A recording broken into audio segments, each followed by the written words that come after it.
Manchester United are on the brink of a bid for the Ajax winger, the Brazilian international Antony. The representation of the player have been in Manchester over the past 24 hours as they hold advanced talks with the club to push this deal over the line.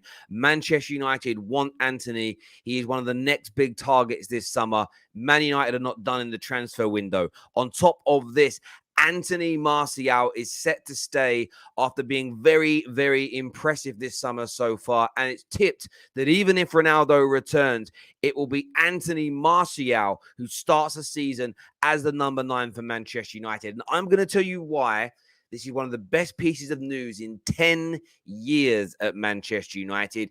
And it's good signs. Good signs ahead. Smash that like and that share button. Subscribe to the Football Terrace. Let's go!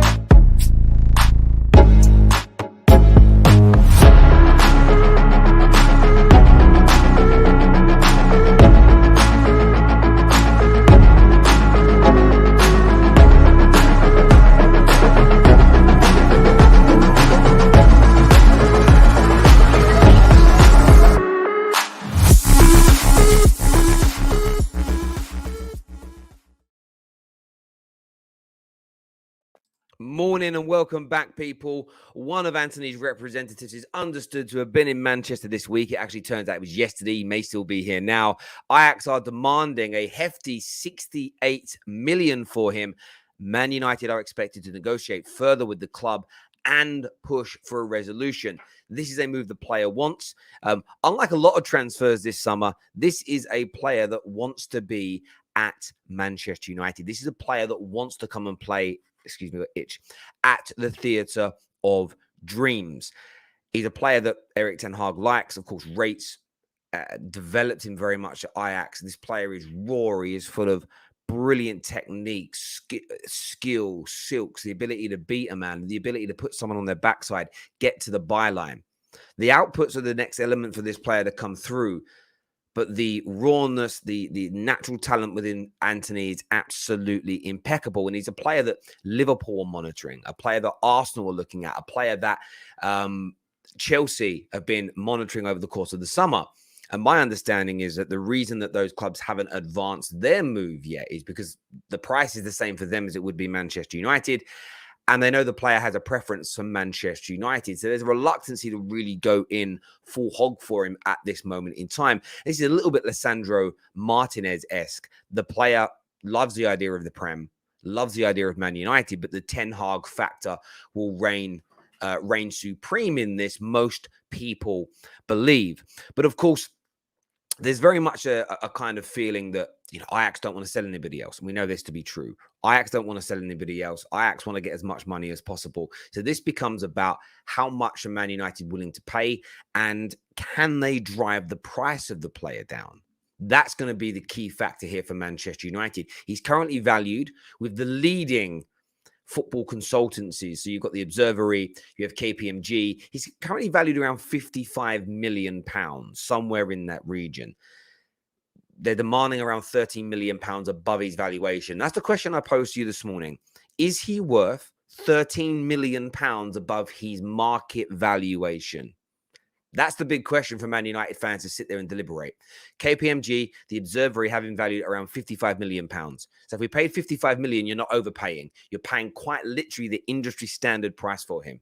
If you pay over it, how much are you willing to go where you think that it is a good deal? And I suppose it being a good deal is more contextual than it is anything else. Because if he comes in, if he costs 80 million and he comes in and delivers for 10 years, then no one's ever going to care about the money. No one ever speaks about the fee for Rio Ferdinand or Wayne Rooney. No one ever speaks about the big fees for the Ruud van Nistelrooys. Comparatively big fees. No one speaks about £80 million that Real Madrid spent on Cristiano Ronaldo. It ended up being a pittance, really, for what he delivered. So I want your thoughts and your feelings on this, but it's a positive morning for Man United fans because that news is there. There is more business to be done. United are trying to get their house in order. There's a comment here from Jim that says, you lot mocked the world So you lot mocked the world over now. I am happy to see it, though. Martial is a failure for 8 years, loaned out and flopped, laughing my ass off. Mr. Reliable, Tony, ha, ha, ha. Now, you bring me on to my next subject this morning. We are going to talk more Antony, so keep hitting that like and that share button, people. Remember, 850 likes on the solo shows, more memberships given out for free. So get that done right now, people. I want to say this in the right way. So it's now reported that Antony Martial will stay. Okay, he's been excellent in preseason. He's not for sale. I tweeted something yesterday, and I'm going to put my tweet up on the screen in a minute. I didn't prepare a graphic for it, but I'm gonna put it up on the screen. And I stand very much by what I said yesterday, and I truly believe that not just Martial staying and Ronaldo being benched for him in the short term, they're not. The meaning isn't overly connected. Of course, it's the same players involved, but there's a difference here. Martial staying is a good thing. And I'll tell you why it's a good thing. The reason there's a space in this squad for Antony Martial is because there's a particular Manchester United player, a young player, a youth player, that we expected to be here who isn't.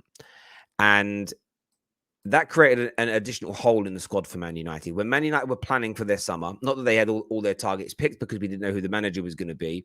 Manchester United were in a situation. Sorry, I'm not looking at the camera. I'm just getting a graphic ready for you all. So I'm doing but two things at once. When Mason Greenwood had to leave, it created a conundrum for Manchester United. It created another problem. There was suddenly another hole in the team that they were not expected to have to go and fill. Antony Martial coming back and working hard. Antony Martial coming back and looking good in training. Antony Martial scoring goals. Him staying this season isn't oh my God, he's going to be here forever. We're not going to get better. If you think there is better, I still think Antony Martial is a very, very talented player and can deliver for Man United. Why this is a positive is because it means it's one less job this summer the club has to do. And Man United fans need to sit there and not be drawn out by rivals. We are 8 weeks into our rebuild. Liverpool's rebuild took 3 or 4 years until they started being competitive. Arsenal fans are only now just growing proper chest around their team. They're 3.5, nearly 4 years into their rebuild, as an example. And I'm doing the same thing. Man United are not meant to have all their problems, all their holes fixed in one summer. And they won't have that. We will be a competitive team. We will compete for the top 4 this year. We'll be competitive in cup competitions just with the new manager coming in. But were we going to fix all the holes and problems in our squad in one summer? Very, very unlikely. And no one is addressing every hole and every problem they've got in their squad in one summer. You even see that, like, Spurs have signed a lot of players, but they're plugging holes with Perisic. They're plugging holes with Longley. They're plugging holes with those players. You know, Man United keeping Martial is no different to buying a player in the twilight of his career for a season. In terms of, we'll keep him for another year, and we'll see how he does. It's the same difference. We're just keeping a player, but he's playing well and performing. But aside from this, what emerged last night is that Martial will start the season even if Ronaldo comes back to preseason today. If he turned up in Perth today, didn't know you were coming, Ronnie, plays his game, works hard, he will not be starting. It will be Antony Martial. And I tweeted this last night and I stand by it.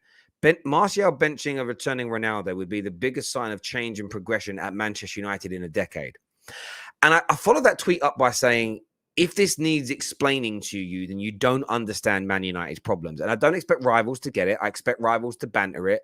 I expect silly replies like, you saying Martial's better than Ronaldo? Rah, rah, rah. No, it's nothing to do really with Martial or Ronaldo, the individuals. It's to do with the status. Man United have not picked regularly enough on meritocracy in a decade.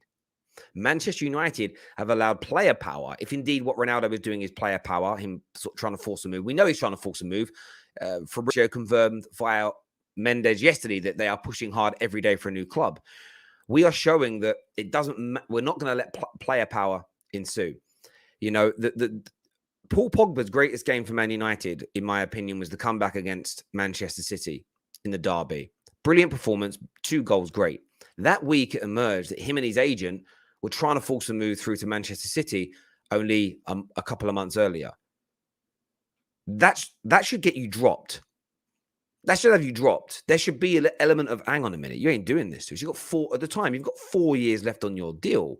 You're not doing this to us. We're not accepting this behavior. Boom.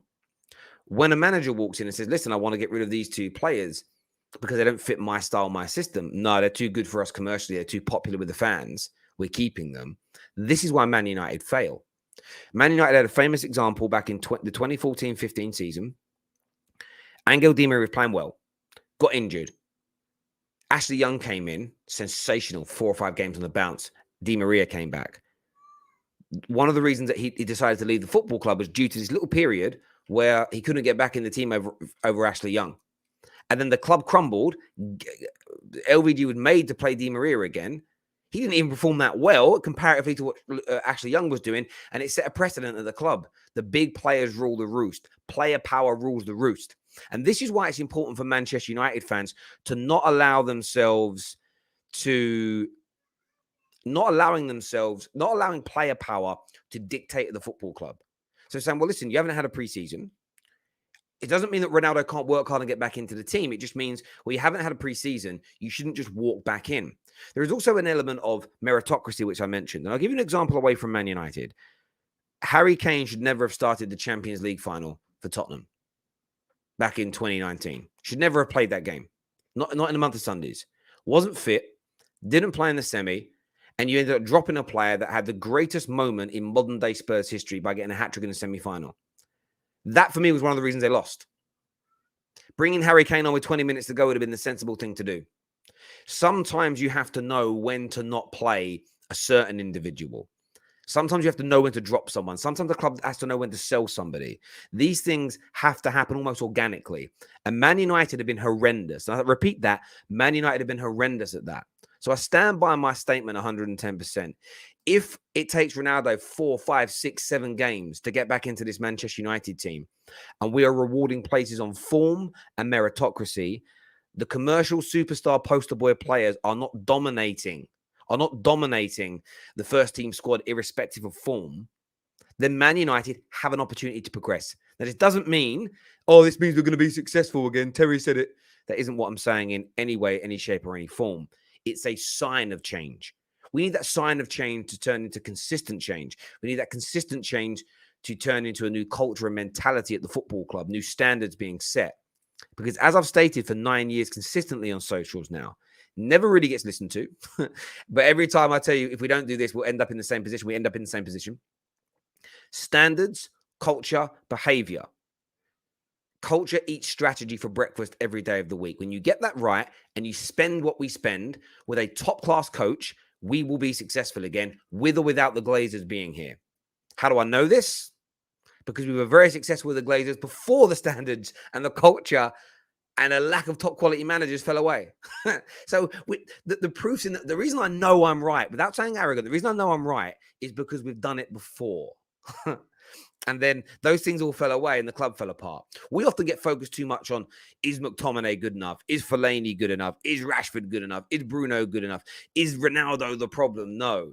It's the standards, the behaviors, player power. It's all the behind the scenes stuff that you don't really see directly that manifests itself on the football pitch. Remove all of that stuff. Focus on the club being run right, and we will be successful. And I'll round this little bit up before I go back to your comments by saying this, and I mean this. These little soft bits that Ten Hag is introducing, I hope he continues with. I hope he follows through with. Because if he does, he could be very successful at Manchester United. No doubt about it in my mind. A few people saying, but Pogba stopped City winning the league. He did on that game. But listen, I love Paul Pogba, and I have no gripe with him. Everybody knows that. But I'll also call things out when I see it. Him and his agent in the week leading up to that game, all the story about City coming out, they then got to go and become the stars of that show. It cemented their power at the club. They had so much control over what the club did, how the club behaved. You know, one of the reasons why Pogba's nose has been pushed out of joint is because Ten Hag become the manager and said, pull the offer off the table. I want something different. And I love Pogba, but he's like, what's this? You know, even with Rangnick did some good things and some bad things. I never blamed Rangnick for where we were. Rangnick did some good stuff for the club, and I always said that. As in, He let players like Rashford know, you ain't playing in this team if you ain't playing well. Well, leave then. Look at the reaction to the players this summer. And Bruno confirmed it just the other day. There was no discipline at this club. But with Ralph, it was easy to put Fram under a bus because he was temporary. With Ten Hag and the money they're spending, the club very much in the short term isn't going to allow it. And this is why Ten Hag wants players like Antony, back to today's point.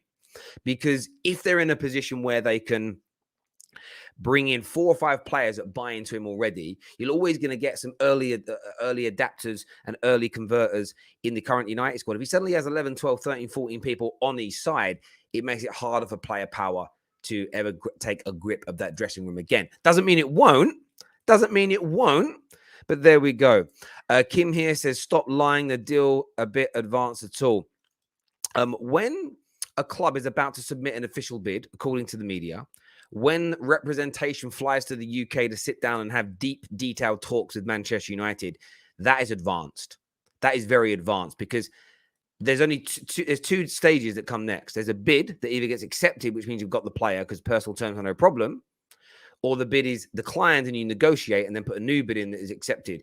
It's at the final stages of the situation because the bid is being reported as expected. So if the reports are true from Rob Blanchett, from the Times, from Chris Wheeler, that United are in deep negotiations with the representation, are looking at the price and are ready to submit a bid, there isn't any more advanced you could be.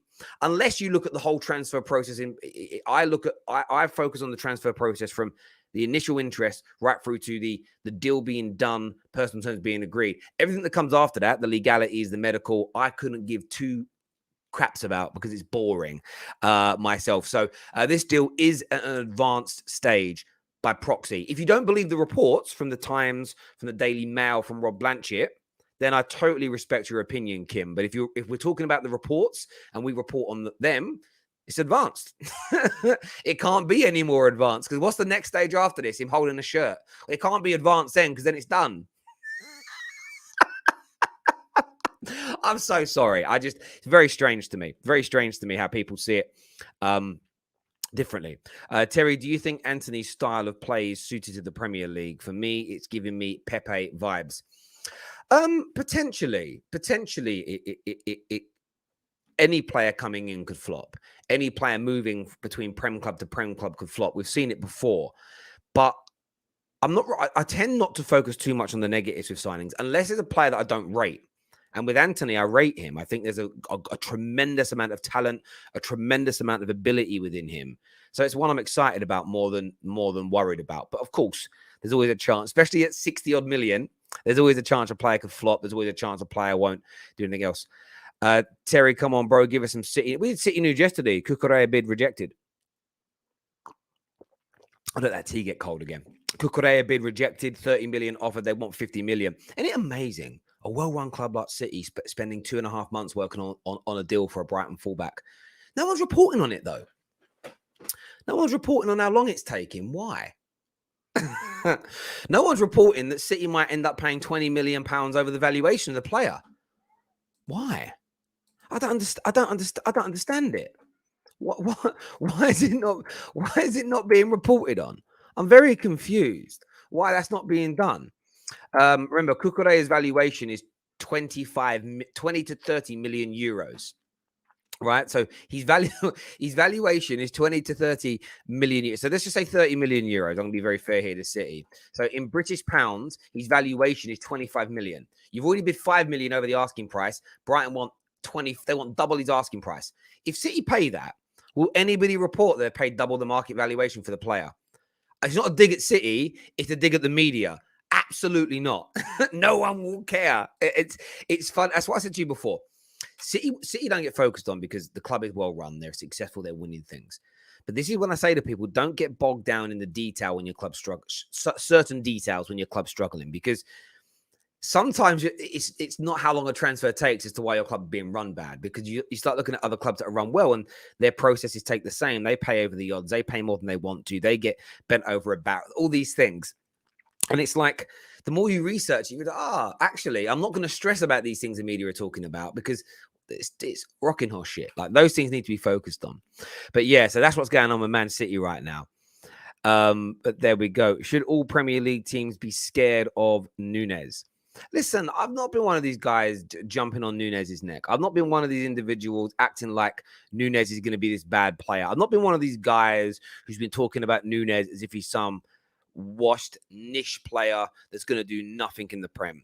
I think we have to be cautious of him. He has got an absolute eye for goal. Yes, there's some rawness and there's some bad touches and there's some poor moments from him, but there is a player in there. There is a quality individual in there. There is a guy who has the ability to really deliver in the Premier League. Would I say I'm scared of him? That's probably not the right word for it. Like, scared of him is a little bit too deep. I'm a grown man, but yeah, this guy could do bits this year in the Premier League. Without a shadow of a doubt, he could do bits. Without a shadow of a doubt, he could deliver. Without a shadow of a doubt, he could be. He's going to be a threat. There's no doubt. I think people need to. Terry, can you please help understand what the hell is going on with Kounde? Every report I see is different. I'm going to do a full Kounde video later on today coming out for you. It's probably an easier deal to sit down with me to go through. But yeah, many multiple reports. My feeling is very simple. I think that I agree with a lot of the journalists. I agree with Ben Jacobs here. Verbal, again, I don't do the semantics. Verbal agreement with Sevilla means it's a done deal with Sevilla. They've agreed the deal. It's done. In my opinion, the personal terms are agreed. I just think Jules Kounde is waiting to see whether or not Barcelona can make the money. And I saw someone, I think it was Pav, put in the comments that the second lever has now been activated. So let's see what happens from that point. David here says, morning, Terry. I can see us maybe holding off De Jong until he wants out, maybe next season, and still, if they still haven't paid him, I'd be content. I mean, they have to pay him. So this is a misconception. They can't not pay him if he stays and he doesn't sign a new deal. They have to pay him. So I think if United don't get him this summer, the only way you get him the following summer is if he's had a year riding the bench, playing centre-back, not really being a focal part because the club doesn't want to give him minutes. And you'll probably find that within his contract, it isn't all base salary either. There's incentives, there's minutes that need to be played and whatever else, you know. I bet if you go back and look at it, there's a way of Barca driving down how much they actually have to pay him. So, because most contracts are like that. We saw Jesse Lingard yesterday. Oh, 200,000. It ain't 200,000. It's £80,000 a week base with £120,000 a week in potential bonuses. That will mean the team winning and him scoring. So things are often misconstrued in the media when it comes to money. How do I know this? One of my old clients, it was once reported was earning 450 grand a week at Manchester United. They tripled his wages because they basically got hold of a bank statement. They stole a bank statement, or they found a bank statement of his. And this is how, I know we all talk about weekly wages, but we shouldn't really. Footballers get paid monthly. So they obviously found the statement, and it was what we were told. It was one sheet from a bank statement, and they saw a payment. And they were like, oh my God, look how much he gets a week. No. Plus, footballers are PAYE in England, which means the clubs do their tax for them. So whatever you see hit their bank account is after tax. So yeah, the media often get what players are being paid completely and utterly wrong. And I just know this because I knew what all my clients were earning per week. We had to know because of the EDD, which was the advanced due diligence that we had to undertake because I worked for the offshore private bank of Barclays out of the Isle of Man, and I looked after what you call the resident non-domiciled football players, the res non-doms. So there was a high level of due diligence that had to go in place before we onboarded anybody. So I knew exactly what they were earning. Often you would see the actual contracts between the club and the player because the bank didn't care that it was a footballer. It was, we need actual evidence of what you're telling us, not just telling us. You could take pay slips, but we would open the bank accounts for these footballers when they moved to the UK. They didn't have a pay slip yet, so we got the contracts on the football club. So yeah, there's a lot of misconception when it comes to exactly how people are paid, how the bonuses work, and stuff like that. So yeah, it's one of them ones, my friends.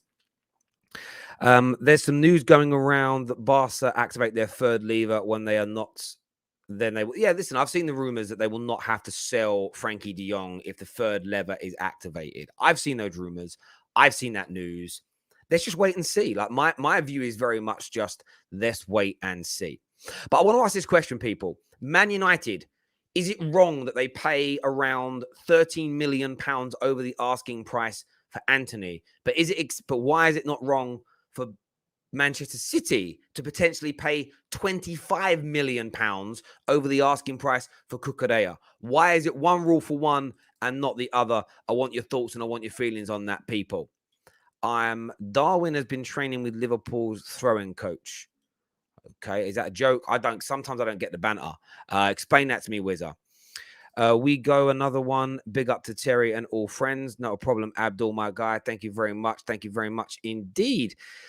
I like Barca's situation. They're going to be playing back loans and interest for the next 25 years. There is an article I want to read that spoke about this financial situation, but how it's really risky. And I want to delve into it more so I understand it. So I'm not really going to comment too much until I've read the article. Barca will pay $85 million to Frankie de Jong in the next 4 years, plus bonuses if he facilitates the pay. If he declines the pay cut. It's the plus, and again, this is the point, it's plus bonuses. So the club, this is why I've been saying all along, what I want to hear from the journalists is what they think the club will do to de Jong. Because I'll give you an example. There was a contract. I know these contracts existed at Arsenal because I spoke to the agent about this. During Arshavin's time at Arsenal, players had contracts where if they played more than 65 minutes or if they came on before the 70th minute of the game, they were paid additional bonuses. So I remember Arsenal fans moaning that certain players were always taken off at certain times or would always come on too late. And it was because the club was saving money. If we bring on Joe Bloggs, I'm not going to name the player because it will out who the agent was. But if the player comes on in the 65th minute rather than the 71st minute, we have to pay him an extra £30,000. And if you're playing 2 games a week, that was 60 grand a week. So the club would generally make substitutions to ensure they didn't pay out as many bonuses as possible. These things exist. So the reason I ask that is because if they've got to pay 88 million, but it could rise to 110 million in bonuses, they might go, right, well, we can save ourselves 30 million here by not playing him as much. Not playing him as much is more likely to drive him out the club than anything else because he's not going to develop his career. So these are the questions that these journalists should be asking. But so far, nobody is. And that's been the confusing bit for me. It really, really is. But I want to do a bit of a recap, people, on the big stories this morning. Smash that like button, 850 likes, and we're gifting out more memberships to you this morning on the terrace. Antony's representation have been in Manchester this week for advanced talks with the club. Ajax are demanding £68 million for him. Man United are expected to make a bid, according to the brilliant Rob Blanchett, in the coming days. This is a deal that is about advanced as it could be without a bid being accepted. Talks have been going on. The player is pushing for the move. He wants Manchester United. He wants the Premier League, and he could become a Manchester United player to try and dominate that right-hand side of the attack. We're talking about it this morning. We want your thoughts and feelings. On top of that, Anthony Martial is set to stay for at least 1 more year. And as you can see here, Ten Hag made the decision even before flying out to Bangkok. He's been very, very happy with the players' performances, the players' behavior, the players' attitude during training. He will remain at the football club next year and will start the season as the number 9 ahead of Ronaldo, even if he returns. I want your thoughts and I want your feelings on that this morning, people. Make sure you're smashing the like and that share button for us. It means a great deal to us.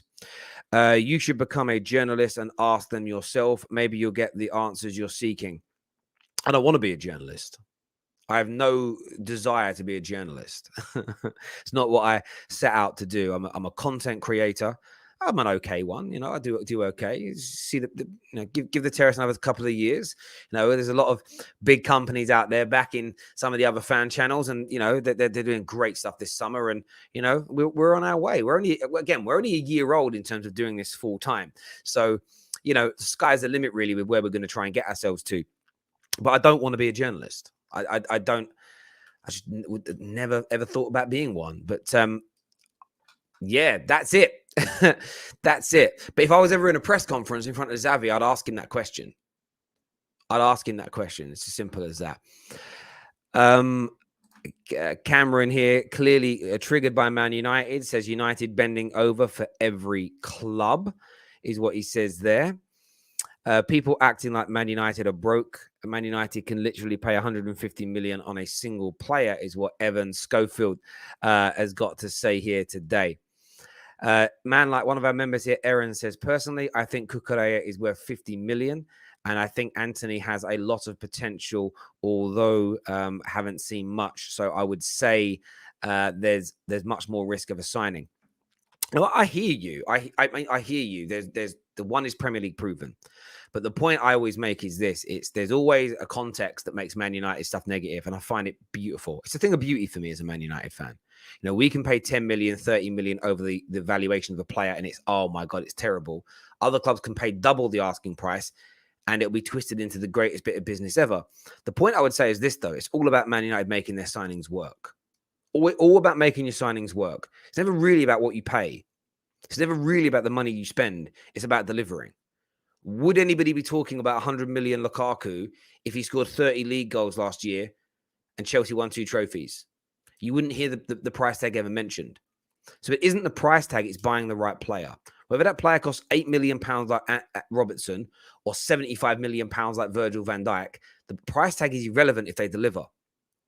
I'm kind of playing devil's advocate here a little bit. I'm being a little bit flippant, a little bit pedantic, really, when it comes to the point. It's about players delivering. And that's been Man United's issue. It hasn't been the price we've spent on people per se. It's been the lack of delivery from them that's been the issue at Manchester United. Terry, Tielemans or Maddison, who would you take at Man United? Tielemans. We don't need Maddison. We've got Christian Eriksen and Bruno Fernandes, who are better.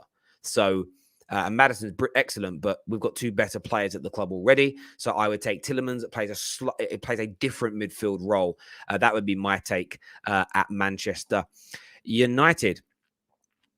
Let's have a look at some more of your comments coming through here. Malacia is a bloody steal. Screw this Nunez and Haaland stuff. We got a youngster with absolute fire in his belly. Listen, this is the irony. This is what I mean by things always get twisted into a negative for Man United, and I'm triggered by it, but I'm just going to have to learn to embrace it, I suppose. We paid 13 million for Malacia, and we're then ridiculed that he can't be that good because he didn't cost more. So this is what will happen. We buy Lissandro. It's too much money. He can't be that good. If we'd have bought Lissandro for 20 million, no, he can't be that good because he was too cheap. Whatever Man United do, it gets twisted into a negative. And rivals know that as well. You're all sitting there now going, he's right. I'm not going to tell him he's right. I'm just going to message some bile into the comment section. That's what you guys are going to do. But listen, that's what happens when you're the most famous, when you're the biggest, and everybody wants to see you fall. Continue to fall because we're fallen. This window is so focused on Barca with their wage and transfer saga. I think clubs may take advantage of that by potentially doing overpriced deals because there is no spotlight on them. They may, but clubs need to be very careful with overpriced deals because in the long haul, it's only going to damage, it's only going to impact, it's only going to hurt you, if we're being absolutely honest with it.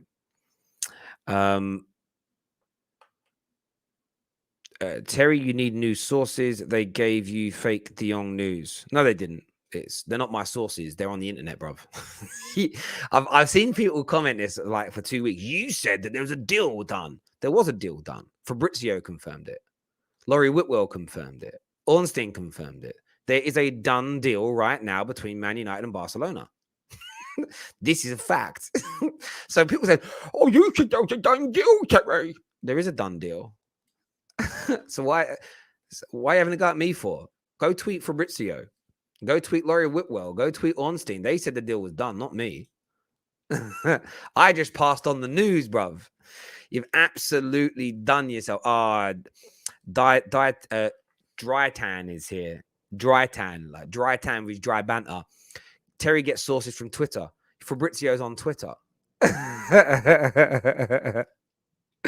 It's so weird to me. It's so weird to me how people get annoyed about.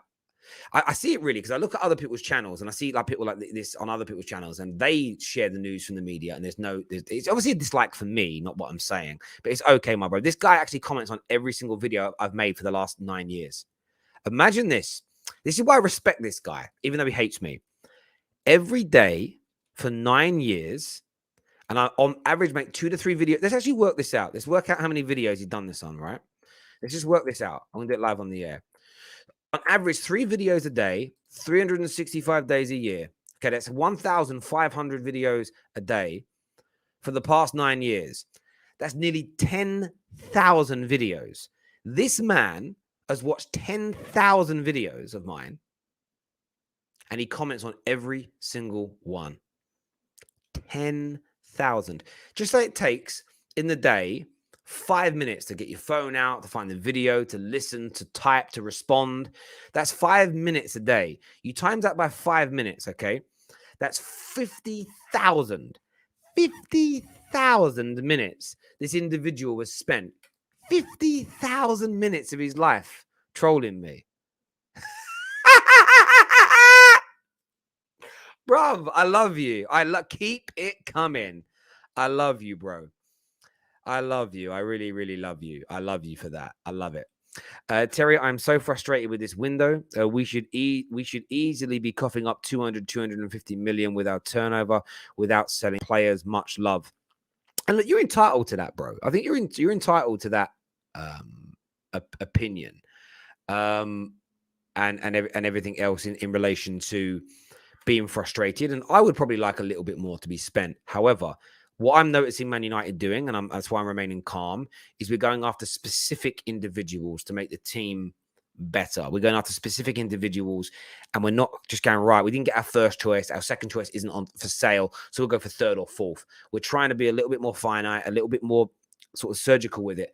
And the reason I'm staying calm is because this is what I've been asking for. What I don't like from the mushrooms is, if you're someone that just wants to spend the money, I respect that, my bro. But then you can't.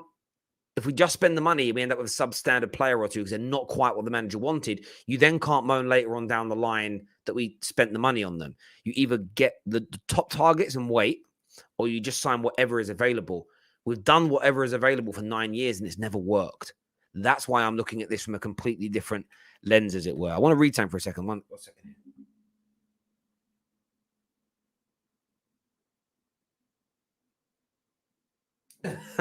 That guy, he's commented back. And he said, I don't watch your videos. I barely watch any of them, you donkey. Nah, bro, you do. You do watch them. It's Manish here says, journalists post updates on Twitter. Welcome to 2022. Yeah, exactly. Do you know what I mean? It's crazy. But you got to remember, generally, the people that attack my channel, it's not because what I'm doing is wrong. It's because they don't like me for a particular reason. I have an opinion they don't like, or I'm a rival to a channel they prefer more. A lot of people don't like me because of lies that have been told as well. You know, there's, that we've had, I used to own fake agent accounts. One of the one that my laugh is fake. One of the biggest lies that got told about me that was hilarious was that I never worked for Barclays, or I wasn't in the private bank. And I always remember a video, someone's clip of someone saying that kind of went a little bit viral about 4 years ago. And I remember turning up to work and my boss going, what the fuck's this? And I was like, mate, it's hilarious.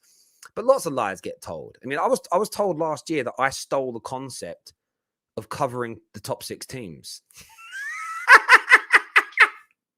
Like, a lot of stuff gets said, and some people are really like impressionable, and I get DM going, I can't believe you stole that idea. Well, no one really stole it from anybody. I think, I don't know who was doing it before me. You had like the Football Banter show, which now is Coppice, that covered more than one team. True Geordie obviously covered more than one team, but I don't remember anyone else doing it. It's just my thing. And last year I was told, why did you steal the idea? It was one of the weirdest couple of weeks of my life. I'm like, am I tripping here? Like, am I tripping on this? But let people hate. Listen, haters, you fill me with joy every single day, because I really feel sorry for you, because I don't have any time in my day to like comment negatively about people. I'm so busy. I'm so blessed. I've worked hard to get where I am. I've not been given any of this. I've worked hard for it and I deserve it through my hard work. But I'm so blessed that I don't have time to go on someone's YouTube video and chat nonsense. I only leave comments, positive ones, come in a good mood. If I don't like a video someone makes, I just won't watch their videos again. It's a real easy way through it all. But there we go. Adam here says, I wasn't blaming you, but they just over-exaggerate the extent. But I don't think they are over-exaggerating the extent. Manchester United agreed a deal. They got a done. So again, break down my terminology. So I use a different terminology, right? My done deal is when the clubs strike a deal. Then you've got personal terms. And the reason I differentiate them is because they're different. And I used to get so annoyed about it's a done deal. The personal terms are still meant to be getting done.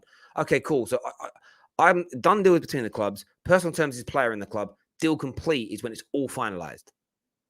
You know? And then you got the announcement. I just look at them differently.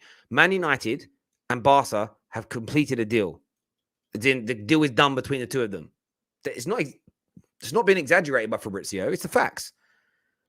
That's it. You know what I mean? I don't know what else to say. Anyway, what does this comment here say? This is a weird one. Terry has been prescribing too much. Is that copium and hopium on these Man United fans? It's been 2 months since Frankie de Jong deal has been done. Spurs will win silverware before Frankie de Jong is seen holding a Man United shirt. Do you know what's really funny about it? The journalist that first started off this deal was nearly done is the same journalist now that Rivals quote saying it won't happen, and that's Gerard Romero.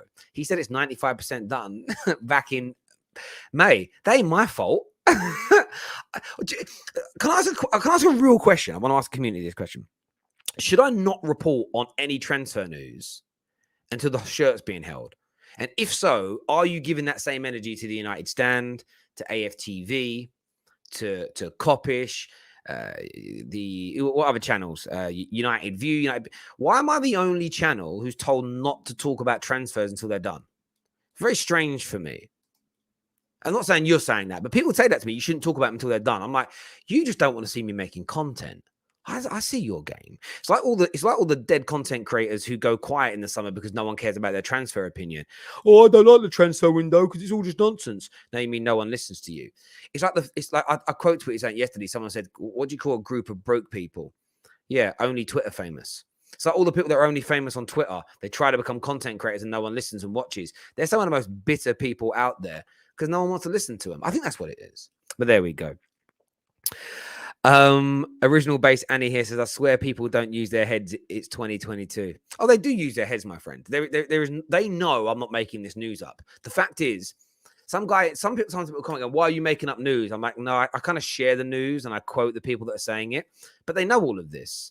But they're saying it because they just don't like me, or they don't like the terrace, or they're unhappy with their own lives, or their favorite content creator is not doing as well, or whatever it may be. So they take it out. That's all it really is. And sometimes it's just banter and love. Let's have a little look here.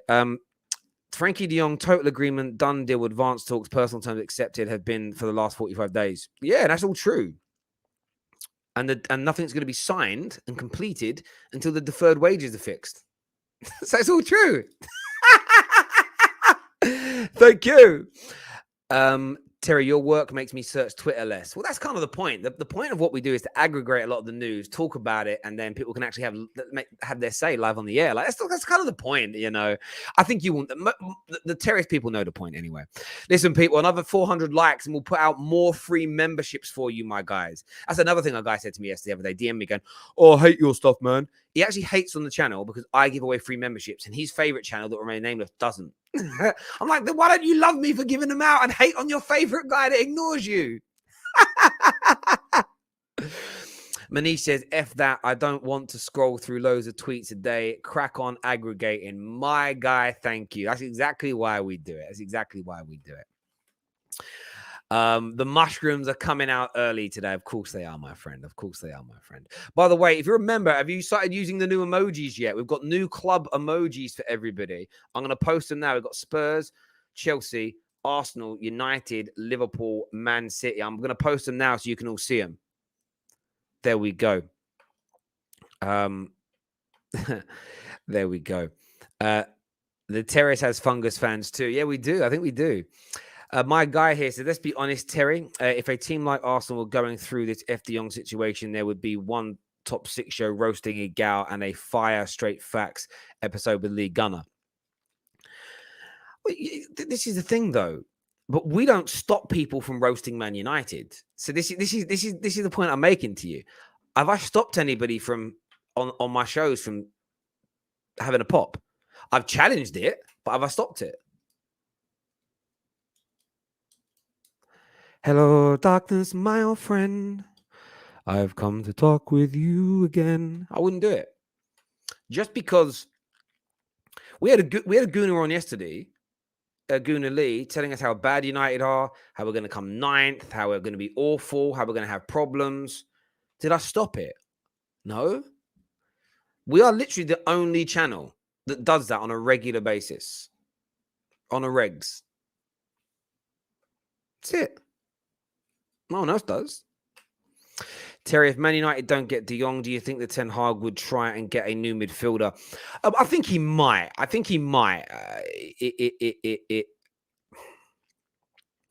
I hope he does. But equally, if he doesn't feel there's anyone out there that can do that job, there must be someone out there better. I think we may end up with somebody else. We have a shortlist. We're looking at players.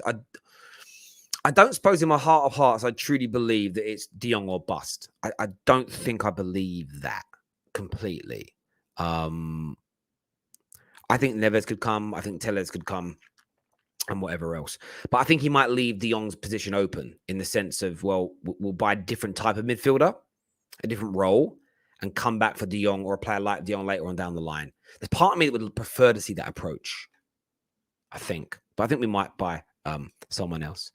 Milinkovic-Savic to United. Man, that guy's been linked to United for such a long time. It's crazy. I quite like him, though, but we'll see. Terry, in your opinion, what do you think Arsenal need to be back at the top in terms of manager culture-wise?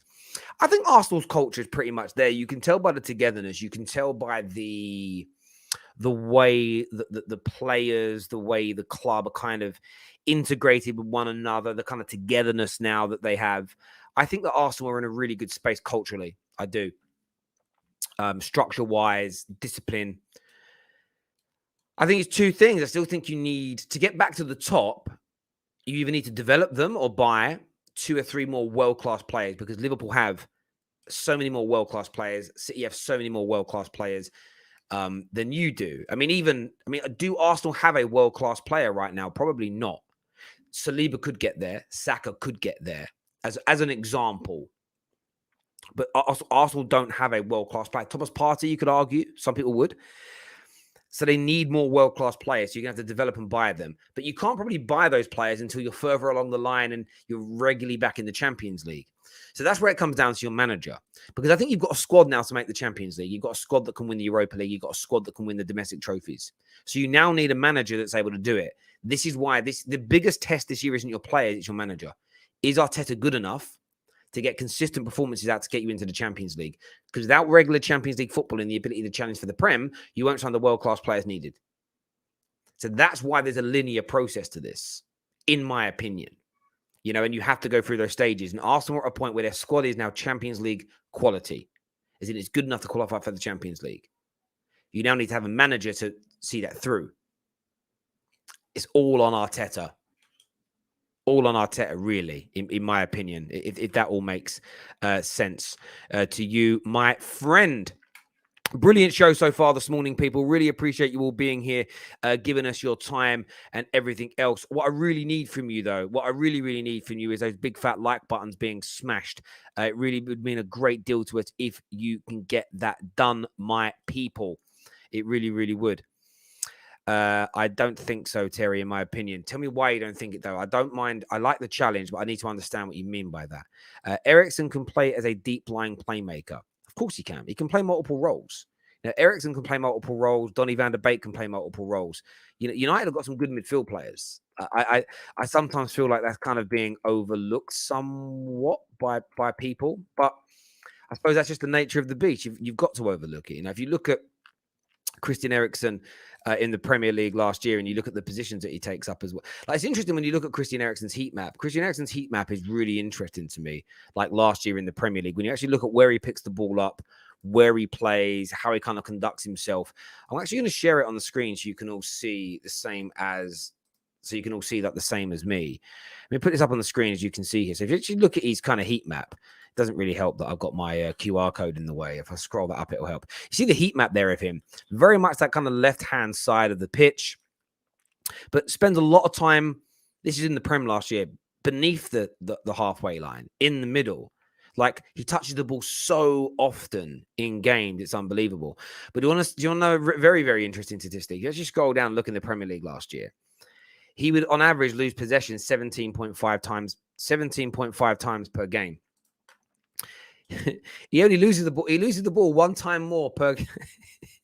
He only loses the ball one time less per game than Bruno Fernandes. But yet Bruno Fernandes is ridiculed for not holding possession. stats, and then the stats, the statistics, and there's just damn lies. It's crazy. But yeah, so he's kind of position, I think, is really interesting in terms of where he's going to sit, where he's going to kind of where he's going to sort of touch the ball and play in the game. And then when you look at Bruno Fernandes in the Premier League last year, and I'll put this up as well just so everybody can see it, so I'm being fair, there is a difference in where they play. And this is why people talk about profile of player. They look at how a player kicks a ball, how a player moves, where he operates, what he does. It isn't the position they start in. It isn't their style of play. It isn't, or they look similar and how the way they move. That isn't what it is. I focus more on the heat maps. If we look here at Bruno Fernandes, yes, he covers a lot of that left-hand side, but look, far more advanced, far less central, and it's spread more across the attacker's box. So when you look at both their heat maps, you could definitely, in the right games against the right teams, you could definitely have them both in your team. You know, you can definitely have them both in your team. And if you scroll down to how many times he's lost possession per game, where are we at here? 18.3. And what's really interesting about that possession stat, what people also don't do is look at how often a player's touching the ball in the game. So, for instance, Bruno Fernandes in a game averages in the Premier League 71 touches per game. I was looking at Bukayo Saka the other day, just out of interest. He loses the ball around 14 times per game, but he only gets on average 49 touches. When you look at that as a percentage of how many times you lose it to when you touch it, he loses the ball more on a higher percentile. He loses the ball more per touches than Bruno Fernandes does. Like I said with Bruno losing the ball is never really the issue. It's the over focus on 2 or 3 mistakes in a game. He loses the ball generally no more than other high level creators in the Premier League. And this has been proven as to be fact. But as I said before, you've got to sometimes look, when it comes to looking at footballers and looking at the positions that they take up, it's really key. And I've done this once. I'm doing this one live, right? We look at Jadon Sancho for a minute. We'll look at that because I want to speak Antony for a moment here. If we look at Jadon Sancho's heat map, and you look, see this guy, like this was in the Premier League last year. You'll see very much like he plays so much on the left, but look, hugs that touchline a little bit on the inside of that box. That's where he takes up position. Not all inside forwards hug those lines. Not all inside forwards sit that far against the touchline as he does. They don't all do it because the role you play within that position is very, very different at times. And I think that's something that isn't always focused on, like as much as people would like to see, if that makes sense. You know, you've got someone like Jack Grealish here. It's similar. It's kind of weird. He doesn't touch the ball anywhere near as much, but it's a little bit more central than Sancho's was, even though they play in predominantly the same position, as it were, you know. And I think that's what's key. If you look at the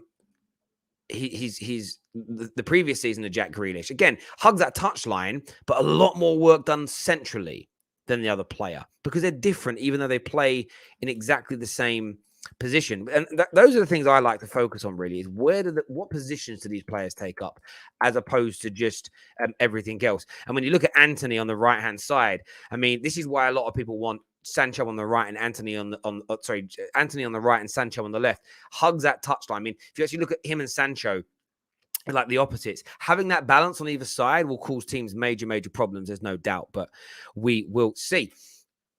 Let's have a little look here. What some more of you are saying. Question, Terry. When are you going to start questioning Sancho if he still performs like he did last season? Well, I'll start questioning him over the course of the season. That's what I'll do.